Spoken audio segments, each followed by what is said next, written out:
the pandemic has had a mixed outcome for businesses, as all major events do. It created new businesses. It killed all businesses. That churning has always been going on. And whenever there is a environmental turbulence, that churning occurs even greater, at a greater rapid rate. So, a war, a drought, a recession, a high inflationary environment, these precipitate more churning, more firms die, but likewise, more firms are born because people see opportunity where others maybe have demise, where other firms close and die. Okay, so firms dying. Yeah, that's true.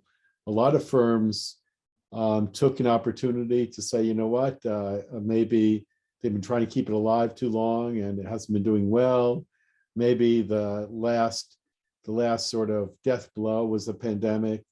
Maybe they got tired of it, right? Or maybe they just saw this as a great time to just say, forget it. I don't want to deal with the changes. I'm going to close my business.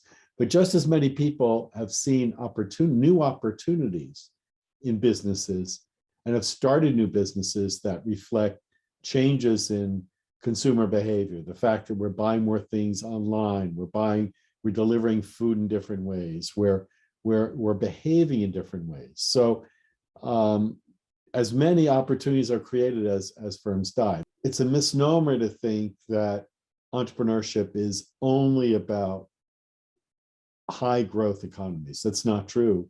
The countries that have the highest number of entrepreneurs are often there because people don't have a choice. The formal sector is very weak.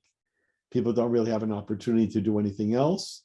So they start what we call necessity businesses. They have no choice, so they start a business because they have no choice to do anything else. That's different than an opportunity-driven business, whereby you might quit a good job because you see an opportunity and you want to leverage that opportunity. So, that's a completely different model. And so the two ends of that spectrum, one is the scare that we don't have enough entrepreneurs, we're going to lose them, and that's going to somehow impact us, I would argue is a false argument. And then the second, because they're not really looking at the birth, they're not looking at the conception of new firms. They're not looking at, because data on that is very hard to find. There's a little bit of data on a Global Entrepreneurship Monitor that looks at the possibility that someone in the next 3 years thinks they may open a business. And the numbers look pretty good on that. They look, not that different than they've ever looked.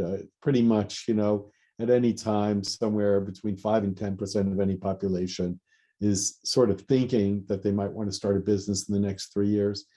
That's kind of like a rule of thumb. That hasn't changed that much during the pandemic or any other time.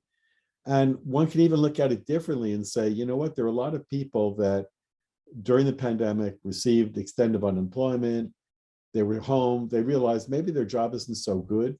Maybe they don't want to go back to the job. That's why we're seeing rising wages. We're seeing labor shortages because people are saying, you know what, these weren't good jobs. I don't think I want to go back to them. Those people are the very people that may be thinking about, maybe I'll start a business. Maybe I can do something. Maybe I can turn a hobby into a business instead of doing a job I didn't like. I think the Canadian environment is robust. I think we've got a new generation of potential entrepreneurs that are very keen on making a big difference in the world. I think we've got a diverse population that have connections throughout the world, that we speak many languages. We are connected to many countries around the world. I think we have a vibrant, fantastic opportunity here in Canada. And I think we will have the correct number of entrepreneurs, the people that really want to do it and will become successful at it. And we want that. It's not for everyone. It's for a certain percentage. And my expectations are that entrepreneurship will become an even more important part of the Canadian economy. And I think we'll do very well in the long run. So I'm not worried at all about the implications of the pandemic on Canadian entrepreneurship.